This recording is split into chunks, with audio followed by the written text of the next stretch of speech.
సిలువను గూర్చిన వార్త నశించుచున్న వారికి వెర్రితనము గాని రక్షింపబడుచున్న మనకు దేవుని శక్తి. 1 కొరింథీ 1:18. యునైటెడ్ పీపుల్స్ ఫెలోషిప్ UPF నిర్వహించు సిలువ ధ్యానములు. 40 రోజులు ఉపవాస ప్రార్థనలు. 2026 ఫిబ్రవరి 23వ తారీఖు నుండి ఏప్రిల్ 3వ తారీఖు వరకు ఉదయం 4 గంటల నుండి ఉదయం 7 గంటల వరకు Mennonite brother and Bethel church, mission compound, Golconda cross roads, Musheerabad, Hyderabad. ఆహ్వానించువారు ప్రభువు దాసురాలు Joy Cherian garu, senior pastor, UPF Hyderabad. YouTube, Instagram, Facebook మరియు జూమ్ ద్వారా ప్రత్యక్ష ప్రసారం. Zoom meeting ID 9550504718, passcode 7777. వివరములకు 9550504718, 9030757571. అందరికీ ఆహ్వానము. 6వది దాస్యపు ఆత్మకు స్వస్తి. అంటే ఇక మీదట నువ్వు దాసుడో కావు, సిలువ విజయము, నీవు కుమారుడుగా మారిపోయినావు.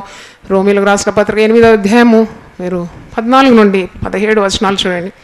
దేవుని ఆత్మచేత ఎందరూ నడిపింపబడుదురో వారందరూ దేవుని కుమారులై ఉందురు. నేను సేవ దర్శనం పొందుకొని సేవ ఆరంభించినప్పుడు స్త్రీలు ఏ విధంగా సేవ చేస్తారు అని ఇలాంటి మాటలు నా చెవిలో వినబడింది. స్త్రీలు చేయకూడదా? మరి ఇక్కడ ఈ వాక్యం ఇలాగుంది కదా, ప్రభు నాకు ఈ వాక్యం ఇచ్చినాడు. దేవుని ఆత్మచేత ఎందరూ నడిపింపబడుదురో వారందరూ ఎవరై ఉన్నారు? దేవుని కుమారులై ఉన్నారు. పై రూపానికి స్త్రీగా కనబడినా ఆ కుమారుని ఆత్మ నాలో ఉన్నది. ఆ కుమారుని ఆత్మని ఈ కార్యాలన్నీ చేయడానికి శక్తినిస్తుంది, అభిషేకాన్ని ఇస్తుంది. కాబట్టి అభిషేకానికి లింగభేదం లేదు, రక్షణకు లింగభేదం లేదు, పరిశుద్ధాత్మకు లింగభేదము లేదు, యేసు చిందించిన రక్తములో కూడా లింగభేదము లేదు. హల్లెలూయా గట్టిగా చెప్తాను. దేవుడు పక్షపాతి కాడు. తన్ను ఎందరు అంగీకరించరో, ఎందరైతే ఆత్మచేత నడిపింపబడుతున్నారో వారందరూ దేవుని కుమారులై ఉందురు. ఏలైనగా మరల భయపడుటకు మీరు దాస్యపు ఆత్మను పొందలేదు కానీ దత్తపుత్రాత్మను పొందితే. మనలో ఉన్నది దాస్యపు ఆత్మ కాదు, కుమారుని ఆత్మ. ఒక దాసుడు 30 సంవత్సరాలు పనిచేసినా, 40 సంవత్సరాలు నమ్మకంగా పనిచేసినా దాసుడు దాసుడే, కుమారుడు కుమారుడే కదా. నువ్వు దాసుడుగా ఉన్నావా, కుమారుడుగా ఉన్నావు? ఈరోజు యేసుప్రభుని అంగీకరిస్తే యేసుప్రభు ఆ దేవుని కుటుంబంలో నీకు పాలు పంపులు, కుమారుని అయినావు. కుమారుడు అయితేనే నీవు హక్కుదారివి. దేవుని పిల్లలగుటకు అధికారం అన్నాడు కదా. తను అంగీకరించిన వారికి, కుమారుడికి ఎంత స్వాతంత్రం ఉంటుంది ఇంట్లో.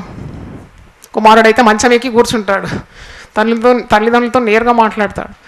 దాసుడైతే తలుపు దగ్గర వచ్చి చాటుగా నిలబడి భయపడతాడు మాట్లాడడానికి. సోఫా మీద కూర్చోడానికి భయపడతాడు, మంచం మీద కూర్చోడానికి భయపడతాడు. అందుకే దాసుడు ఎప్పుడు దాసుడే, కుమారుడు కుమారుడే. అందుకే ఇక్కడ మీరు భయపడుటకు మీరు దాస్యపు ఆత్మను పొందలేదు కానీ దత్తపుత్రాత్మను పొందితిరి.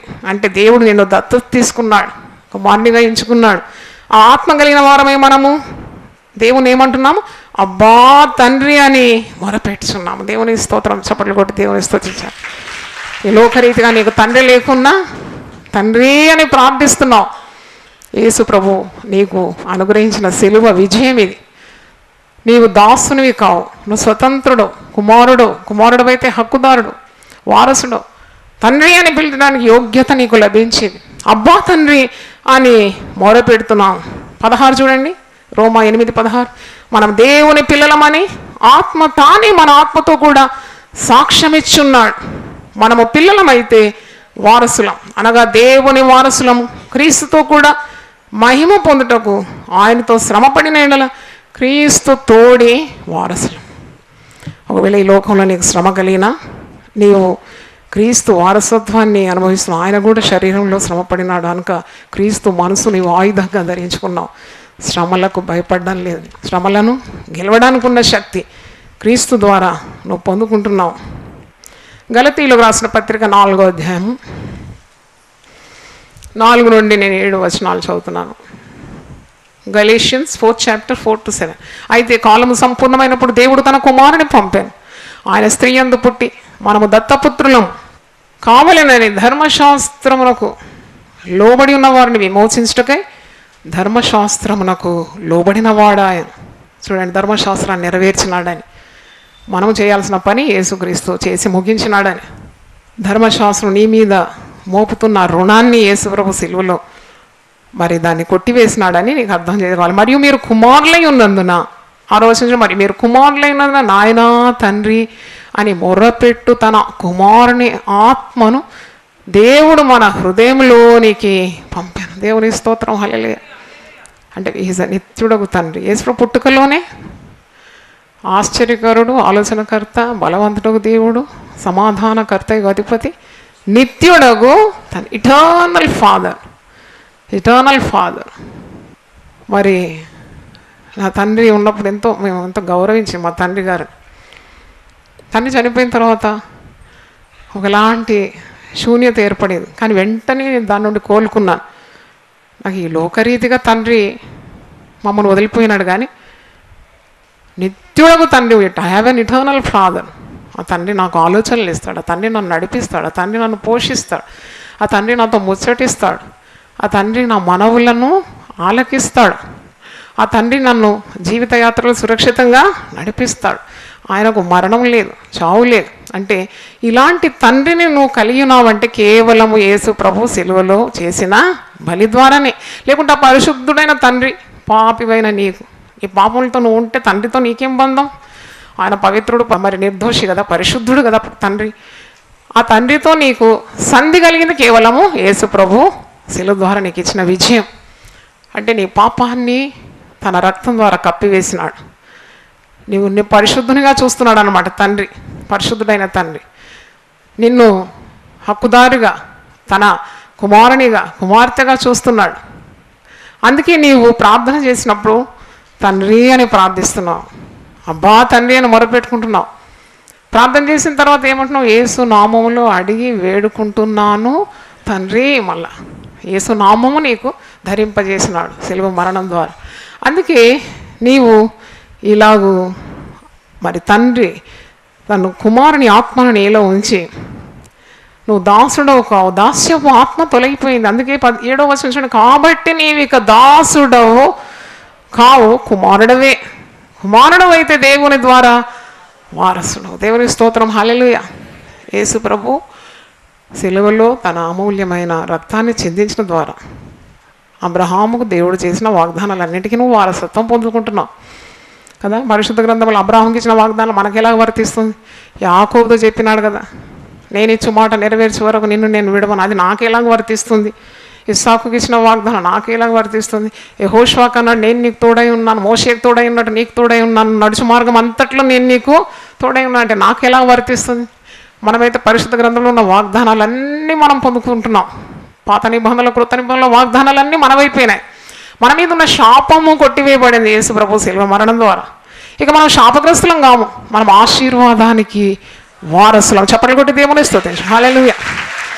ఊరికే శాపం గురించి మాట్లాడడం కాదు, ఇతరులను శపించడం కాదు. అందుకే పేతురు తన పత్రికలు అంటాడు, నీవు శపించకూడదు ఎవరిని, నువ్వు ఆశీర్వాదములకు వారసునిగా పిలువబడినావు.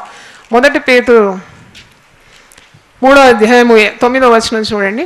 1 Peter 3:9, ఆశీర్వాదమునకు వారసులవుటకు మీరు పిలువబడితే గనుక కీడుకు ప్రతి కీడైనను దూషణకు ప్రతి దూషణ చేయక దీవించుడి. నీకు ఎవరైనా కీడు చేసినారా?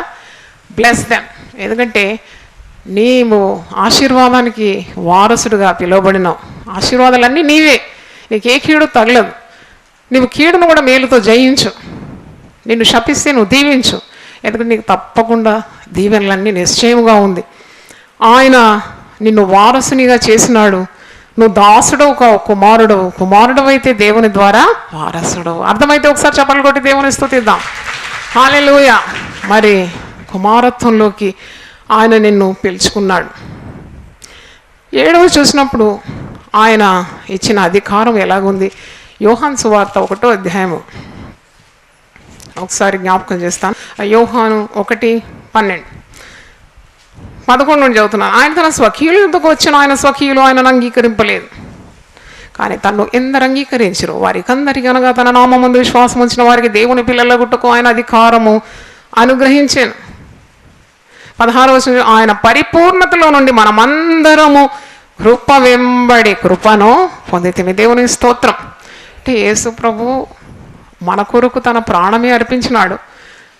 ఇక మనకు జీవితాంతము కృప వెంబడి కృప. 23వ కీర్తన దావీదు అంటాడు, నేను బ్రతుకు కాలమంతయు కృపాక్షేమములే నా వెంబడి వచ్చాను. అలాగే దేవుని బిడ్డలకు ఎంత ఇన్సూరెన్స్ అంటారా, దీన్ని ఇంకేమంటారు? నీకు ఏ భయము లేదు, ఏ దిగులు లేదు, ఏ కీడు గురించిన ఆలోచన లేదు. నువ్వు దాసుడవు కాదు, దేవుని కుమారుడవు అయిపోయినావు. నువ్వు బ్రతుకు దినములంతా కృప నిన్ను వెంబడిస్తుంది. ఆయన పరిపూర్ణతలో నుండి, ప్రభువు యొక్క పరిపూర్ణతలో నుండి నీకు కృప వెంబడి కృప. 17వ వచనం చూడండి, ధర్మశాస్త్రము మోషే ద్వారా అనుగ్రహింపబడాను, కృపయు సత్యమును యేసుక్రీస్తు ద్వారా కలిగాను. ధర్మశాస్త్రం మోషే ద్వారా అనుగ్రహింపబడింది, కానీ యేసుక్రీస్తు ద్వారా కృపయు సత్యము నీకు అనుగ్రహింపబడిందని వాక్యంలో చూస్తున్నాం. 1 యోహాను 3:1 చూడండి. 1 John 3:1. 1 యోహాను 3:1. మనము దేవుని పిల్లలమని పిలువబడినట్లు తండ్రి మనకి ఎట్టి ప్రేమ అనుగ్రహించునో చూడండి. మనము దేవుని పిల్లమే. దేవుని స్తోత్రం, హల్లెలూయా. దేవుని పిల్లలమే. ఆయన ఇంకా ఎందుకు? అందుకే వాక్యంలో నీకు పిరికితనం గల ఆత్మ ఇవ్వలేదు ఆయన.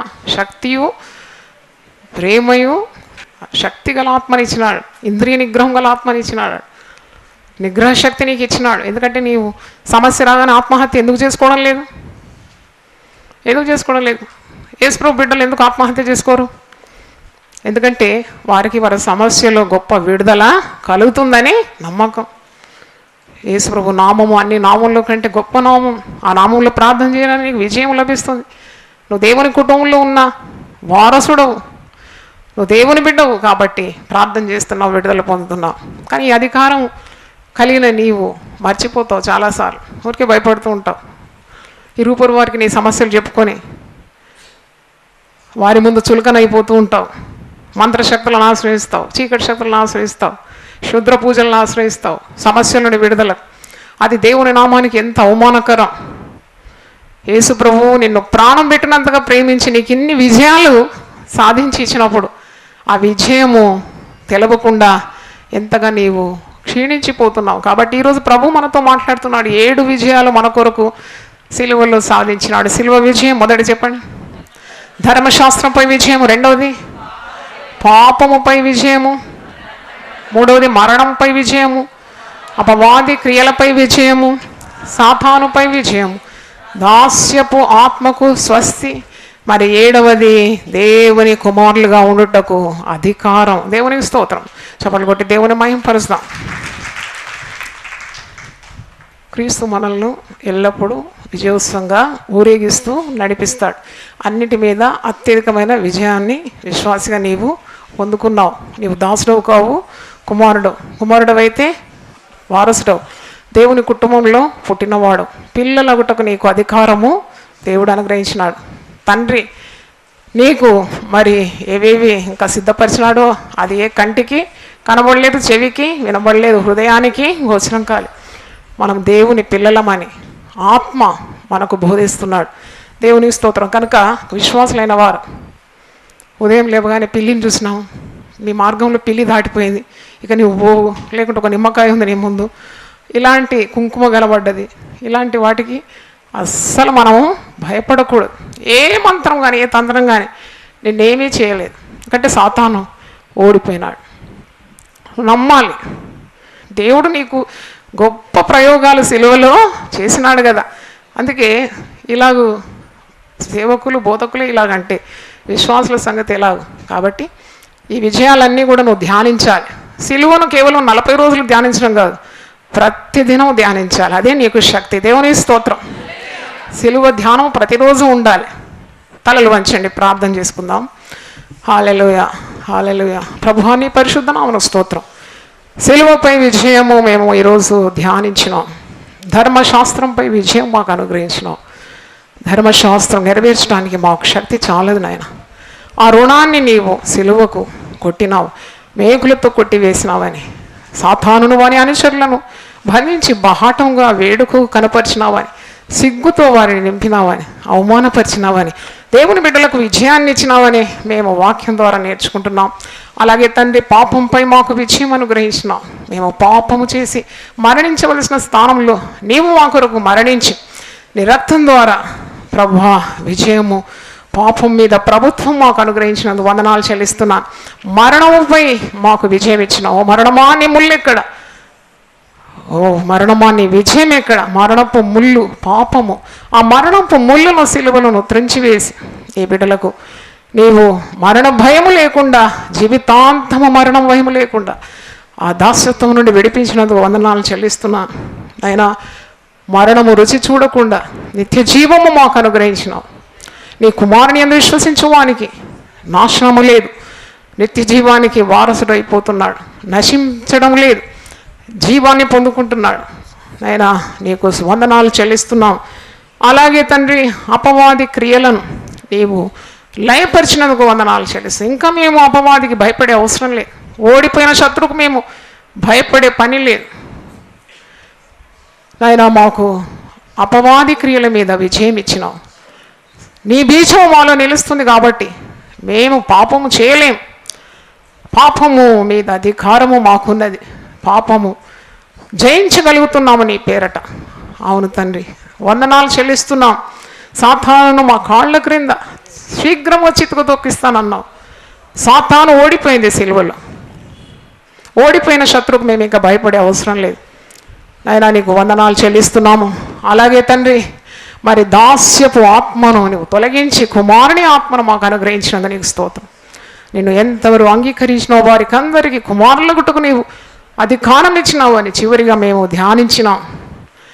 నీ పరిపూర్ణతలో నుండి కృప వెంబడి కృపను మాకు అనుగ్రహించినందుకు వందనాలు చెల్లిస్తున్నాను.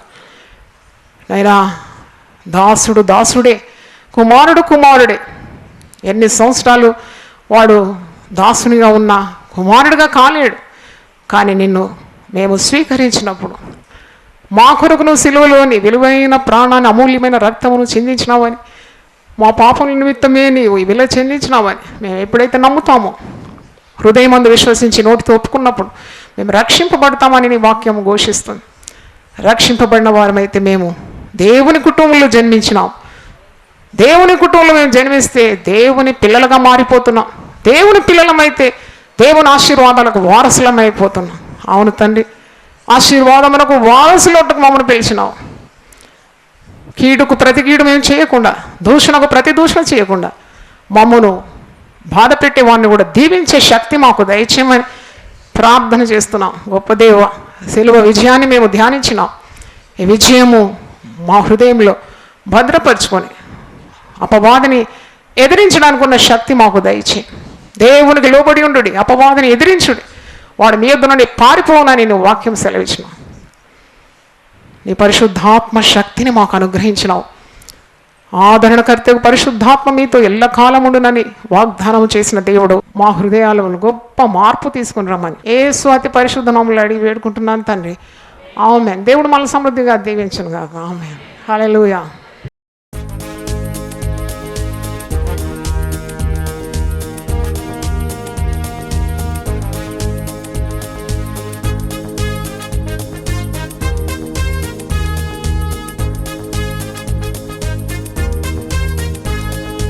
జయం పొందేదాం మనము, జయం పొందేదాం, జయం పొందేదాం మనము, జయం పొందేదాం. యేసు శుద్ధ రక్తం కూడా జయం పొందేదాం, యేసు శుద్ధ రక్తం కూడా జయం పొందేదాం.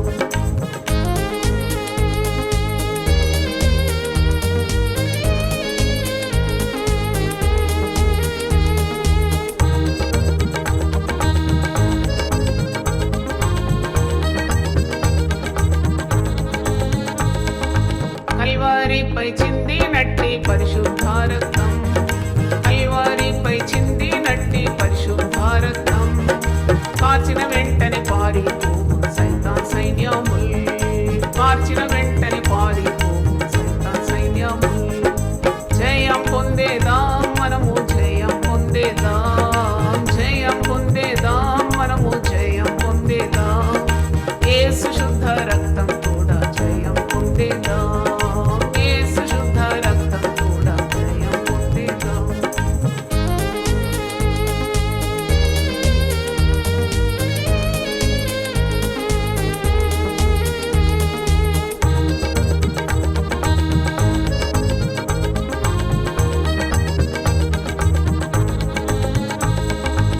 ఎరికో కోటలు కూలగొట్టేదాం, ఎరికో కోటలు కూలగొట్టేదాం, సైతాను సైన్యములు పడగొట్టేదాం, సైతాను సైన్యములు పడగొట్టేదాం. జయం పొందేదాం మనము, జయం పొందేదాం, జయం పొందేదాం మనము, జయం పొందేదాం. యేసు శుద్ధ రక్తం కూడా జయం పొందేదాం, యేసు శుద్ధ రక్తం కూడా జయం పొందేదాం.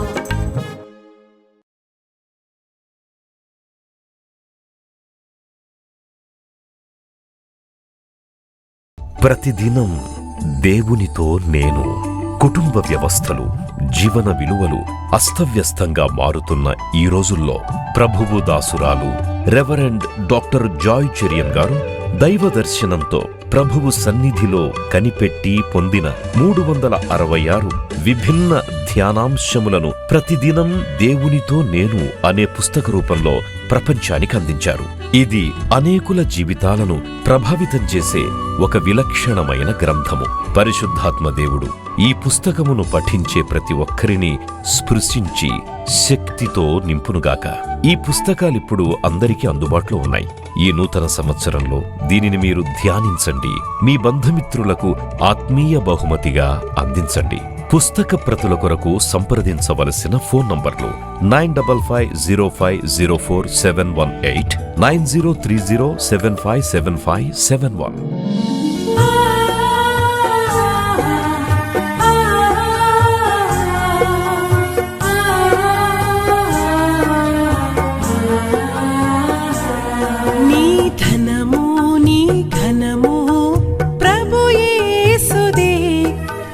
దశమా భాగమునీయ వెనుదీతువా, నీ ధనము నీ ఘనము ప్రభు యేసుదే, నీ దశమా భాగమునీయ వెనుదీతువా. ధరలోన ధనధాన్యములనీయగా కరుణించి కాపాడి రక్షింపగా, ధరలోన ధనధాన్యములనీయగా కరుణించి కాపాడి రక్షింపగా, పరలోకనాదుండు నీకీయగా మరి యేసు కొరకీయ వెనుదీతువా, పరలోకనాథుండు నీకీయగా మరి యేసు కొరకీయ వినుదీతువా. నీ ధనము నీ ఘనము ప్రభు యేసుదే, నీ దశమా భాగమునీయ వెనుదీతువా. పాడి పంటలు ప్రభువు నీకీయగా కూడు గుట్టలు నీకు దయచేయగా, పాడి పంటలు ప్రభు నీకీయగా కూడు గుట్టలు నీకు దయచేయగా, వీడంగ ప్రభు యేసు నామంబును గడువేల సిలువను గూర్చిన వార్త నశించుచున్న వారికి వెర్రితనముగాని, రక్షింపబడుచున్న మనకు దేవుని శక్తి. 1 కొరింథీ 1:18. యునైటెడ్ పీపుల్స్ ఫెలోషిప్ UPF నిర్వహించు సిలువ ధ్యానములు. 40 రోజులు ఉపవాస ప్రార్థనలు. 2026 ఫిబ్రవరి 23వ తారీఖు నుండి ఏప్రిల్ 3వ తారీఖు వరకు ఉదయం 4 గంటల నుండి ఉదయం 7 గంటల వరకు Mennonite brother and Bethel church, mission compound, Golconda cross roads, Musheerabad, Hyderabad. ఆహ్వానించువారు ప్రభువు దాసురాలు Joy Cherian garu, senior pastor, UPF Hyderabad. YouTube, Instagram, Facebook మరియు జూమ్ ద్వారా ప్రత్యక్ష ప్రసారం. Zoom meeting ID 9550504718, passcode 7777. వివరములకు 9550504718 9030757571. అందరికీ ఆహ్వానము.